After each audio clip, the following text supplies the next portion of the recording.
एक गांव में चिंटू नाम का एक लड़का अपने पिताजी के साथ रहता था। चिंटू हर दोपहर खाना खाने के बाद लकड़ियां काटने जंगल जाया करता था और जंगल से ढेर सारी लकड़ियां काट लाता। पिताजी, मैं वापस आ गया। ठीक है बेटा, हाथ मुंह धोकर आराम करो। चिंटू की लाई लकड़ियों को दूसरे दिन सुबह उसके पिता बाजार जाकर बेच देते। ये लीजिए सेठ, मैं लकड़ियां ले आया। सेठ जी उसे लकड़ियों के पैसे देते हैं और बोलते हैं, अगले दिन मुझे ज़्यादा लकड़ियां चाहिए, ईद आने वाली है, बहुत लकड़ियों की ज़रूरत है। ठीक है सेठ, मैं ज़्यादा लकड़ियां ले आऊँगा। ये बोलकर चिंटू के पिताजी वहाँ से घर की तरफ रवाना हो जाते हैं।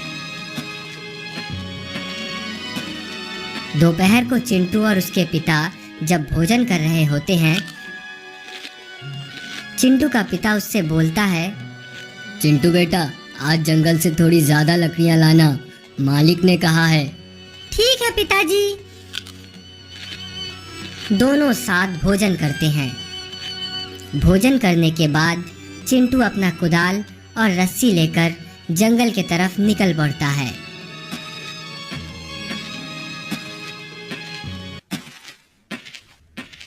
आज जंगल के अंदर तक जाना पड़ेगा। चिंटू जंगल के अंदर की तरफ जाने लगता है। अचानक चिंटू को एक बड़ा सा पीपल का पेड़ दिखता है जिस पे एक दरवाजा भी लगा था। ये पेड़ तो बहुत बड़ा है। ये क्या? इस पेड़ पे ये दरवाजा कैसा? चिंटू उस दरवाजे को खोलता है। अरे अंदर तो बहुत अंधेरा है, जरा अंदर जाकर देखता हूँ क्या हो सकता है इसके अंदर। और चिंटू अंदर चला जाता है। अंदर कुछ कदम चलने के बाद चिंटू को एक चमकती रोशनी दिखती है। चिंटू आगे बढ़ने लगता है। आगे बढ़ते बढ़ते चिंटू को एक बहुत खूबसूरत शहर दिखता है। पेड़ के अंदर इतना खूबसूरत एक शहर। चिंटू शहर में घूमने और शहर को देखने लगता है। बचाओ बचाओ, कोई हमें इस गड्ढे से बाहर निकालो, कोई बाहर निकालो।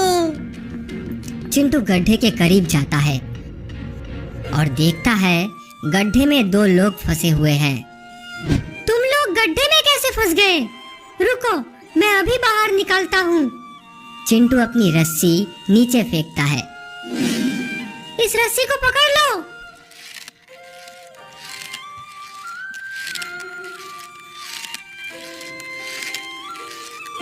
तुम्हारा बहुत बहुत शुक्रिया हमें यहाँ से बाहर निकालने के लिए।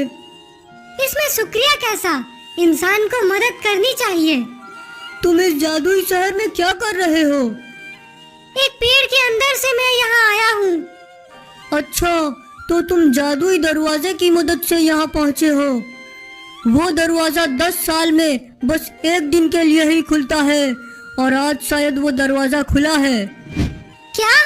जादुई दरवाजा? तुम रात होने से पहले यहाँ से बाहर निकल जाना। एक बार वो दरवाजा बंद हो जाए, उसके बाद 10 साल तक तुम यहाँ से अपने घर नहीं जा सकते।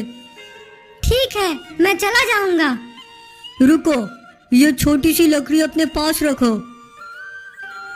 इस लकड़ी का मैं क्या करूंगा?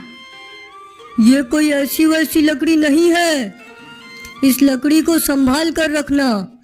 जब तुम्हें लकड़ियों की जरूरत होगी तो इससे मांगना। ये तुम्हें बहुत सारी लकड़ियां देगा। ठीक है, तो अब मैं चलता हूँ। चिंटू आगे बढ़ने लगता है।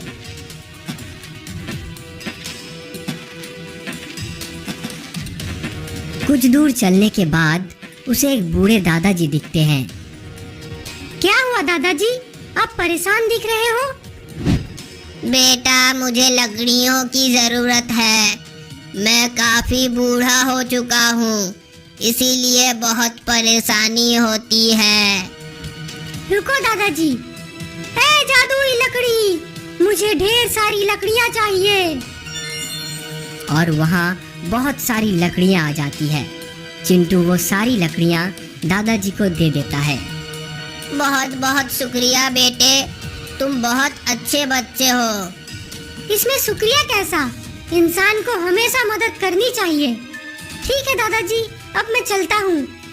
रुको बेटे, ये बर्तन अपने पास रखो। जब तुम चाहो इस बर्तन से खाने की चीजें मांग सकते हो। ये तुम्हें हर तरह का खाने का सामान देगा। आपका शुक्रिया दादाजी, अब मैं चलता हूँ। बेटा शाम हो चुकी है, अब देर किए बिना यहाँ से चले जाओ। जादुई दरवाजा थोड़ी देर में बंद हो जाएगी। ठीक है दादाजी, मैं ऐसा ही करूँगा। चिंटू वहाँ से जाने लगता है और वो जादुई दरवाजे से बाहर निकल जाता है। अब मैं जल्दी जल्दी जाकर पिताजी को ये 2 चीज दिखाऊंगा तो वो खुश हो जाएंगे। चिंटू अपने घर की तरफ जाने लगता है। पिताजी, पिताजी, देखो मैं क्या लेकर आया हूँ। क्या हुआ बेटे, और तुम्हारी लकड़ियाँ कहाँ हैं? आज लकड़ियाँ नहीं लाए? अब हमें कभी भी लकड़ियाँ काटने जंगल नहीं जाना पड़ेगा। रुको जरा, मैं आपको एक चीज दिखाता हूँ।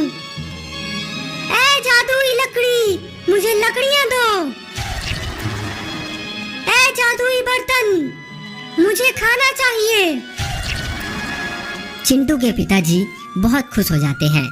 उनकी गरीबी भी दूर हो जाती है और दोनों खुशी खुशी अपना जीवन बिताते हैं। संदेश: बच्चों, हमें हमेशा जरूरतमंदों की मदद करनी चाहिए। किसी की मदद करने से हमारे